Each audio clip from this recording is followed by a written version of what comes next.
अस्सलाम वालेकुम। कैसे हैं आप लोग? उम्मीद करता हूँ कि आप सब खैरियत से होंगे और जहाँ भी होंगे खुश होंगे। मेरा नाम है वहाब और मैं आपकी भेजी हुई स्टोरीज नरेट करता हूँ। अगर आपके पास भी कोई ऐसा वाक़या है जो आप मुझसे शेयर करना चाहते हैं तो नीचे दिए गए डिस्क्रिप्शन पर मेल कर दें ताकि आगे आने वाली वीडियोस का वो हिस्सा बन सके। तो बढ़ते हैं आज की स्टोरीज़ की तरफ।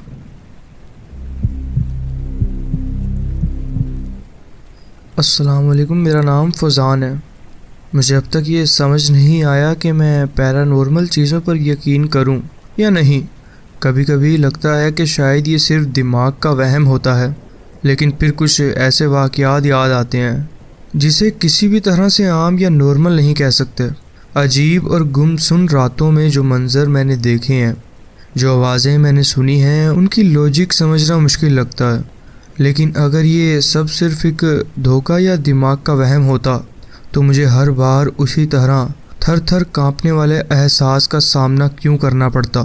सच बात यह है कि मुझे अभी तक समझ नहीं आया कि जो मैंने देखा, जो महसूस किया, उसका और क्या मतलब हो सकता है। क्या ये सिर्फ एक गुमान था या फिर वाकई कुछ था जो मेरी आंखों के सामने गुजरा। ये सब कुछ तब का है जब मैं सिर्फ एक बच्चा था, शायद 11 से 12 साल का। मुझे एग्जैक्ट उम्र याद नहीं, लेकिन इतना याद है तब हर चीज़ नई और अजीब सी महसूस होती थी। हम अभी नए घर में शिफ्ट हुए थे, कराची में, पुरानी सब्ज़ी मंडी के करीब एक 2 मंजिला पुरानी बिल्डिंग के दूसरी मंजिल पर। पहले जो घर था वो छोटा और थोड़ा पुराना लगता था, लेकिन ये नया मकान हमेशा से बेहतर महसूस होता था। कमरे बड़े थे, दीवारें नई पेंट की गई थी और एक अजीब सी खुशी थी कि हम एक नई जगह पर एक नई शुरुआत कर रहे हैं। मैं अभी छोटा था, लेकिन मुझे अपना एक अलग कमरा मिलने पर बड़ी खुशी हुई थी। वो कमरा बिल्डिंग के कॉर्नर पर था। एक छोटी सी बालकनी भी थी जहाँ से नीचे वाली गली दिखाई देती थी। पहले दिन हमने सारे दिन घर सजाने में गुजार दिया। मम्मा पर्दे लगा रही थी, अब्बू फर्नीचर सेट कर रहे थे और मैं और मेरा छोटा भाई नए घर का हर कोने जाकर एक्सप्लोर कर रहे थे। उस रात किसी ने सोचा भी नहीं था कि ये जगह हमारे लिए एक अजीब और ना भूलने वाली यादों का हिस्सा बन जाएगी। शुरू के कुछ महीने बिल्कुल ठीक गुजरे। हर चीज़ एक आम जिंदगी की तरह चल रही थी। स्कूल, दोस्त, गली में खेलना और रात को सोने से पहले कहानियाँ सुनना। पहले 1 साल तक सब कुछ बिल्कुल नॉर्मल रहा, लेकिन फिर धीरे धीरे कुछ अजीब सी बातें होने लगी। ऐसे वाक़यात जो समझ से बाहर थे, जो ना सिर्फ मुझे बल्कि मेरी माँ को भी महसूस होने लगे। लेकिन तब तक समझ नहीं पाए थे कि ये सिर्फ एक सोच थी या फिर वाकई कुछ और भी था जो हमें देख रहा था। जब हम नए घर में सेटल हो गए थे तभी हमारी ज़िंदगी में कुछ और बदलाव भी आए। मेरा कज़न हमारे साथ रहने आया और इसी दौरान मेरा छोटा भाई भी पैदा हुआ। ये घर पहले ही नया था, नए लोग भी आ गए और सब कुछ धीरे धीरे बदलने लगा।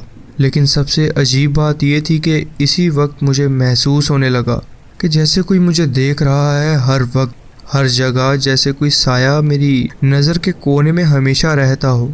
लेकिन जब भी मैं सीधा देखने की कोशिश करता, कुछ भी नज़र ना आता।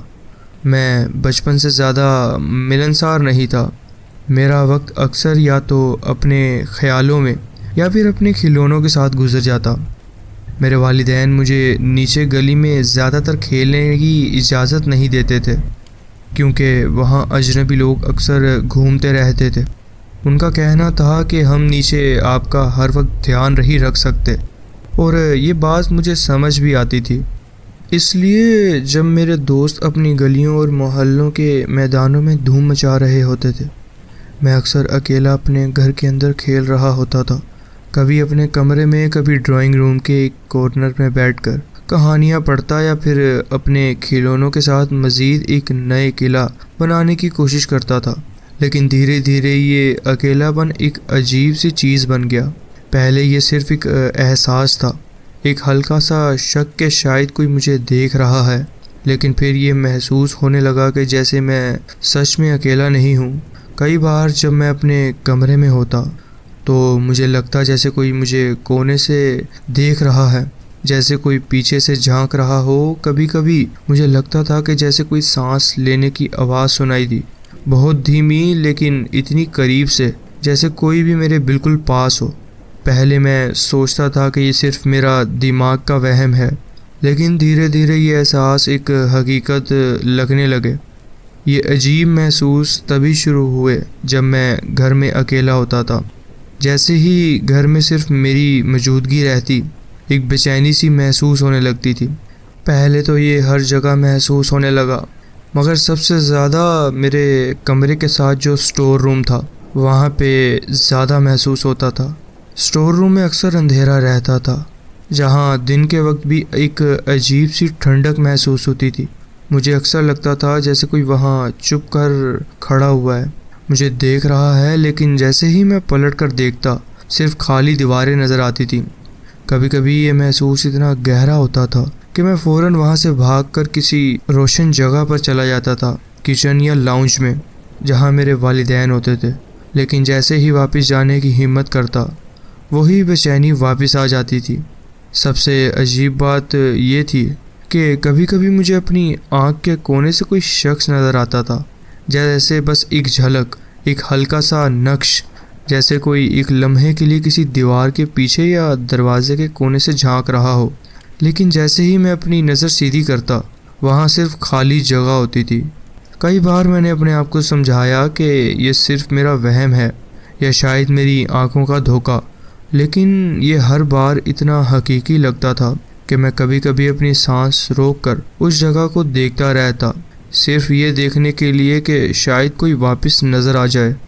मुझे लगा कि शायद ये सब मेरी कज़न्स की हॉरर गेम्स का असर है। वो अक्सर रात को कंप्यूटर पर डार्क और क्रीपी गेम्स खेलता था, जिनमें अजीब अजीब चीज़ें होती थीं, भूतों वाले घर, दरवाज़ों के पीछे छुपे हुए साए, या ऐसे मंजर जो देखने के बाद रात को सोचने पर मजबूर कर देते हैं। शायद उन्हीं का असर था कि मुझे भी लगने लगा कि शायद ये सब सिर्फ मेरा दिमाग का खेल है।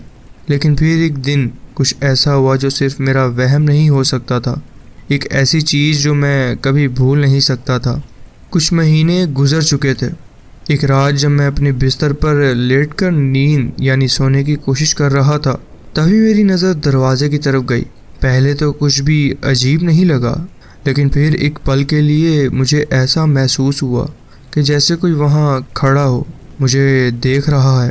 पहले मैं समझ नहीं पाया, लेकिन जैसे ही मेरी निगाह उस जगह पर जमने लगी, मैंने देखा एक सिर, बस एक झलक, एक पल के लिए। वो सिर दरवाजे के कोने से झांक रहा था, और जैसे ही मेरी नज़र उस पर पड़ी, वो फ़ौरन दरवाजे के पीछे छुप गया। मुझे एक अजीब सा एहसास होने लगा, जैसे जैसे ये बात मेरी समझ में आई कि मैंने असल में कुछ देखा है। मेरा दिल ज़ोरों से धड़कने लगा, इतना ज़ोर से कि मुझे लगने लगा कि अगर कोई और भी यहाँ है तो वो भी मेरी धड़कन सुन सकता। मैं अपनी जगह पर पत्थर की तरह जम गया। कुछ सेकंड्स तक बस उसी जगह को देखता रहा, ये सोचता रहा कि शायद ये मेरा वहम है, शायद हवा का कोई असर हो, या शायद मेरी आंखों का धोखा। लेकिन अंदर कहीं ना कहीं ये महसूस हो रहा था कि ये कोई वहम नहीं है। मैं ज़ोर ज़ोर से सांस लेने लगा। गर्मियों की रात थी, लेकिन मेरे हाथ पांव ठंडे होने लगे। हर अंदर की हिम्मत जोड़कर मैंने आंखें ज़ोर से बंद की और सोचा कि शायद अगर मैं हिले बिना लेट जाऊं तो जो भी है वो चला जाएगा। लेकिन एक अजीब सी बेचैनी हो रही थी, एक डर जो हर पल बढ़ता जा रहा था। फिर अचानक मुझे ऐसा लगा जैसे दरवाजे के पीछे कोई अब भी खड़ा है, सिर्फ देख रहा है, बिना हिले, बिना कुछ बोले। मुझे और बर्दाश्त नहीं हुआ। मैंने ज़ोर से चादर अपने ऊपर ली और एक झटके से अपने बिस्तर से उठा। मुझे कुछ नहीं सूझा, सिर्फ एक ही चीज़ दिमाग में थी, मुझे यहाँ से निकलना है। मैं तेज़ी से भागा, सीधा अम्मी के कमरे की तरफ गया। पता नहीं मेरे दरवाजे के पीछे कोई था या नहीं, लेकिन जैसे ही मैं अम्मी के कमरे तक पहुँचा, एक अजीब सा सुकून मिला मुझे। मैं बिना कुछ कहे फ़ौरन उनके बिस्तर पर चला गया। मेरी आंखों में आंसू भर आए थे। मैं रो नहीं रहा था, लेकिन डर इतना गहरा था कि मेरी पलकों से पानी बहने लगा था। मैं अम्मी के पास छुपने आया था, लेकिन जब मैंने उनसे कहा कि कोई मेरे कमरे में झांक रहा था, तो उन्होंने बस नींद में मुरमुराया, बेटा ये सिर्फ एक बुरा ख्वाब है, सो जाओ। उनकी आवाज़ में तसल्ली थी, लेकिन उन्होंने मेरी बात को जितना हल्का लिया उससे मुझे और भी अजीब महसूस होने लगा। मुझे समझ नहीं आया कि मैं उन्हें कैसे समझाऊं कि ये सिर्फ एक ख्वाब नहीं था। मैंने खुद देखा था एक सर जो दरवाजे के पीछे छुप गया था, लेकिन मुझे पता था कि अगर मैंने ज़्यादा ज़िद की तो अम्मी या तो गुस्सा हो जाएंगी या फिर मुझे और ज़्यादा डर लगने लगेगा। इसलिए मैं चुप हो गया, लेकिन मुझे फिर से उसी कमरे में सोने का बिल्कुल दिल नहीं कर रहा था। मैंने ज़्यादा ना सोचते हुए अगले दिन दोबारा अपने कमरे में वापस सोने का फ़ैसला किया।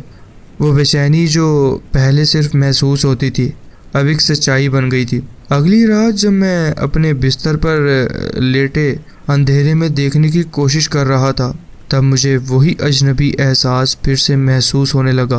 पहले मुझे लगा कि शायद मैं ज़्यादा सोच रहा हूँ, लेकिन जैसे ही मेरी आंखें अंधेरे में एडजस्ट होने लगीं, एक और भी ज़्यादा डरावनी चीज़ सामने आई। दरवाजे के पास एक लंबा सा शख्स जिसके चेहरे पर मुस्कुराहट थी, वो एक शख्स का चेहरा था या शायद सिर्फ कुछ और। अंधेरे में सिर्फ उसके होंठों की मुस्कुराहट दिख रही थी, कोई नॉर्मल मुस्कुराहट नहीं थी। ये अजीब थी, बेजान सी, जैसे कोई इंसान नहीं बल्कि कोई और ही चीज़ हो जो सिर्फ मुस्कुराने के लिए बनी हो। मुझे उसकी आंखें नहीं दिखाई दे रही थी, सिर्फ उसकी वो मुस्कुराहट जो मुझे सीधा देख रही थी। मेरा हर अंदर का हिस्सा जम गया। मैं एक पल के लिए भी नहीं हिला, सांस लेना भी मुश्किल हो रहा था, लेकिन मुझे महसूस हो रहा था कि वो चेहरा वही है, हिल नहीं रहा, बस देख रहा है। जैसे जैसे वक्त गुजर रहा था मुझे लगने लगा कि ये कोई सपना नहीं, कोई वहम नहीं, बल्कि असल में हो रहा है। मुझसे और नहीं सहा गया। मैंने अपना मुंह किसी और तरफ कर लिया, इसीलिए कि शायद वो भी मुझे देखना बंद कर दे। फिर बिना किसी सोच के, बिना किसी हिम्मत के, मैंने कंबल अपने सिर तक खींच ली। अंधेरे से बचने का यही तरीका मुझे समझ आया। उस रात मैंने अपनी आंखें बंद करके ये सोचने की कोशिश की कि ये सिर्फ मेरा दिमाग का वहम है, कि ये सब ख़त्म हो जाएगा। लेकिन एक बात मुझे अंदर से पता चल चुकी थी, जो भी ये था ये सिर्फ एक रात का मेहमान नहीं था। ये चीज़ मुझे देख रही थी, ये चाहती थी कि मैं भी उसे देखूं। कई हफ्ते गुजर गए लेकिन मेरी नींद वैसी ही ख़राब रही। हर रात एक अजीब सी बेचैनी होती, जैसे कोई मुझे देख रहा है। मुझे अब अकेला सोने से सख्त डर लगने लगा था। जब मैंने अपनी अम्मी को कहा कि मुझे अपने कमरे में अजीब अजीब चीज़ें महसूस होती हैं, तो पहले तो उन्होंने इस बात को इतना सीरियसली नहीं लिया, लेकिन जब मैंने ज़ोर दिया तो कुछ दिनों के लिए उन्होंने मुझे अपने कमरे में सोने दिया। ये उन दिनों की बात है जब मुझे लगने लगा था कि शायद सब कुछ ठीक हो रहा है, लेकिन फिर वो रात आई जो सब कुछ बदल देने वाली थी। उस रात मुझे पहले से ही अजीब सा महसूस हो रहा था। कमरा अंधेरे से भरा हुआ था, बस एक कोने में हल्की सी रोशनी थी। मैंने अपनी आंखें बंद करने की कोशिश की, लेकिन एक अजीब सी घबराहट का एहसास हो रहा था, जैसे कोई मुझे जागते हुए देख रहा हो। फिर अचानक मेरी आंखें खुल गईं। क्या मुझे किसी की सांस सुनाई दी या शायद कोई आवाज़ थी, पता नहीं। लेकिन जैसे ही मेरी नज़र दरवाजे की तरफ गई, मेरा जिस्म एकदम से जम गया। दरवाज़ा थोड़ा खुला हुआ था और मुझे वहाँ से लंबी पतली उंगलियाँ अंदर आती हुई नज़र आईं। वो धीरे धीरे बिल्कुल आहिस्ता अंदर आ रही थी, बेजान सी लकड़ी की तरह सीधी लेकिन चलती हुई। पहले तो मुझे समझ नहीं आया कि ये क्या है, लेकिन फिर जैसे ही वो उंगलियां अंदर घुसने लगीं, एक सर धीरे धीरे दरवाजे के पीछे से सामने आया। मुझे उसका चेहरा पूरी तरह दिखाई नहीं दिया, सिर्फ एक पल के लिए एक हल्की सी मुस्कुराहट चमक उठी। वो वैसी ही मुस्कुराहट थी जो मैंने पहले देखी थी, जैसे कोई सिर्फ मुस्कुराने के लिए बना हो, बिना किसी वजह के। मेरी सांस अटक गई। मुझे लगा कि अगर मैंने ज़्यादा देर तक देखा तो शायद वो और सामने आ जाए। मैं बस पलकें झपकाने की कोशिश कर रहा था, लेकिन हर बार जब मैं आंखें बंद करता और दोबारा खोलता, वो सिर्फ वापस दरवाजे के पीछे छुप जाता और फिर धीरे धीरे दोबारा सामने आता, जैसे कोई खेल रहा हो। मुझे समझ नहीं आया कि मैं क्या करूं। मैं हिल नहीं सकता था, चिल्लाने की हिम्मत नहीं थी, मैं सिर्फ देख रहा था। या शायद देखने पर मजबूर हो चुका था, क्योंकि ये जो भी था ये चाहता था कि मैं इसे देखता रहूं बस। मुझे नहीं पता कि ये कितनी देर तक चला, शायद सिर्फ कुछ पलों का वक्त था या शायद पूरी रात। लेकिन एक बात तय थी, जो भी था ये अब सिर्फ एक मंजर नहीं रहा था, ये जिंदा था और ये मेरे साथ था। एक रात जब मैं यूजुअल तरह से अपने बिस्तर पर लेट के सोने की कोशिश कर रहा था, तब मुझे एक अजीब सा एहसास हुआ। पहले लगा कि शायद सपने में हूँ, लेकिन फिर हर चीज़ इतनी हकीकी महसूस होने लगी कि मुझे समझ नहीं आया कि ये वाकई हो रहा है या नहीं। मुझे महसूस हुआ कि कोई बड़ा भारी हाथ धीरे से मेरे सिर के पीछे आया। पहले तो सिर्फ हल्का सा दबाव था, लेकिन फिर अगले ही पल ज़ोर से दबाने लगा। मैं एकदम से होश में आ गया। मैंने होश में आते ही हिलने की कोशिश की, लेकिन मैं एक इंच भी नहीं हिल सका, जैसे मेरे जिस्म ने काम करना बंद कर दिया हो। मैं चिल्लाने की कोशिश कर रहा था, लेकिन मेरा गले से एक भी आवाज़ नहीं निकली। सिर्फ एक बार बढ़ती हुई सांस जो धीरे धीरे बंद हो रही थी। सांस रुकने लगी थी। पूरा जिस्म एक अजीब से एहसास में था, लेकिन दिमाग एकदम जाग रहा था। मुझे महसूस हो रहा था कि अगर ये हाथ कुछ सेकंड्स और ना हटे तो शायद मैं मर जाऊंगा। और फिर एकदम से वो हाथ हट गए। मैं एक झटके से बिस्तर पर हिल गया, जैसे दोबारा जिंदा हो गया हूँ। ज़ोर ज़ोर से सांस लेने लगा, जैसे पानी में डूब रहा था और अभी अभी बाहर आया हूँ। मेरा दिल इतनी ज़ोर ज़ोर से धड़क रहा था कि मुझे अपने सीने में दर्द महसूस होने लगा। मैंने फ़ौरन अम्मी को जगाया। अम्मी, कोई था मेरे कमरे में। मेरा गला सूख चुका था, लेकिन फिर भी मैंने ज़ोर लगा कर कहा। अम्मी उठी और अम्मी को मैंने ये सब कुछ बताया। उन्होंने मेरे पर कुछ आयत पढ़कर फूंकी और उन्होंने कहा, बेटा ये सिर्फ एक बुरा सपना था, ऐसे सपने कभी कभी आ जाते हैं। उनका ये कहना था और वो वापस सो गई। लेकिन मुझे पता था ये सपना नहीं था, ये एक चीज़ थी जो पहले मुझे सिर्फ देख रही थी और अब मुझे छू रही थी। उसके बाद कई महीने ऐसे ही गुजरे। कभी कभी वो मुझे सिर्फ महसूस होती, कभी एक पल के लिए नज़र आती, कभी कोई हल्का सा साया दरवाजे के पीछे झांकता, तो कभी एक हवा सा झोंका बिना किसी वजह के गुजर जाता। लेकिन अब जो भी था वो इतना क्लोज आ चुका था कि मुझे छू भी सकता था। लेकिन फिर एक दिन हमने ये फ्लैट छोड़ दिया। हम नीचे वाले फ्लैट में शिफ्ट हो गए और जो भी था वो ऊपर ही रह गया। उसके बाद मुझे कभी कोई आवाज़, कोई साया, कोई हाथ महसूस नहीं हुआ। जैसे जो भी ये था वो सिर्फ उसी जगह से जुड़ा था, जैसे उस घर की दीवारों में बसा हुआ था। लेकिन एक सवाल आज भी मुझे परेशान करता है, अगर हम वहीं रहते तो क्या होता। वक्त गुजर गया, साल बीत गए, लेकिन वो यादें कभी पूरी तरह धुंधली नहीं हुई। मैं अपनी ज़िंदगी में आगे बढ़ गया, नया घर, नया शहर, नए लोग।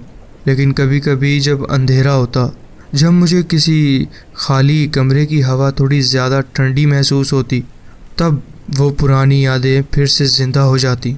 और फिर एकदम सालों बाद जब एक बार मैं अम्मी से इन्हीं बातों पे गुफ्तगू कर रहा था, तो उन्होंने मुझे एक ऐसी बात बताई जो सुनकर मैं हैरान रह गया। वो कह रही थी कि एक रात जब हम अब भी उसी फ्लैट में रहते थे, वो लाउंज में सोफे पर सो रही थी। रात का एक अजीब सा सुकून था, लेकिन अचानक उन्होंने महसूस किया कि कोई उनके ऊपर हाथ रख रहा है। पहले तो हल्का सा दबाव था, लेकिन फिर वो हाथ कस के दबाने लगे। उनका सांस लेना मुश्किल हो गया था। एक ऐसे एहसास ने उन्हें जगा दिया जो किसी भी इंसान का दिल थमा सकता था, जैसे कोई उनको नीचे दबा रहा हो, जैसे कोई चाह रहा हो कि वो ना हिले, ना सांस ले सकें।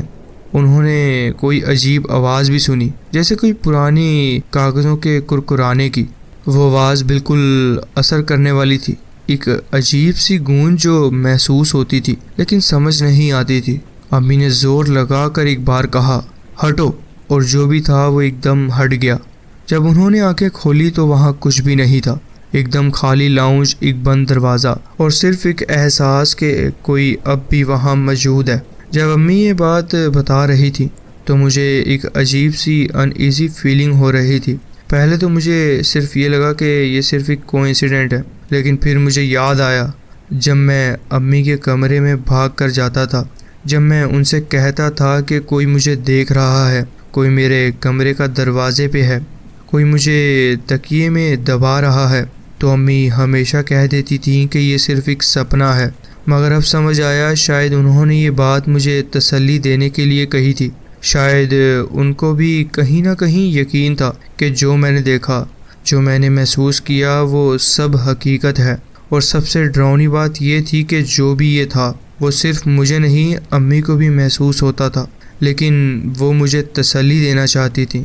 मैं जितना भी आगे बढ़ जाऊं, जितनी भी नए घर देख लूं, लेकिन मुझे आज भी वो लंबी और बहुत खौफनाक मुस्कुराहट याद आती है। वो जो मुझे देख रही होती थी, जैसे उसे पता था कि मैं कितना डरा हुआ हूँ। ये था मेरा वाक़या जो मैं आपके साथ शेयर करना चाहता था। जी बहुत बहुत शुक्रिया, आपने अपनी कहानी हमारे साथ शेयर की। तो जी फ्रेंड्स, ये थी आज की स्टोरीज़। आप कमेंट्स में ज़रूर बताएं कि आपको ये स्टोरीज़ कैसी लगी।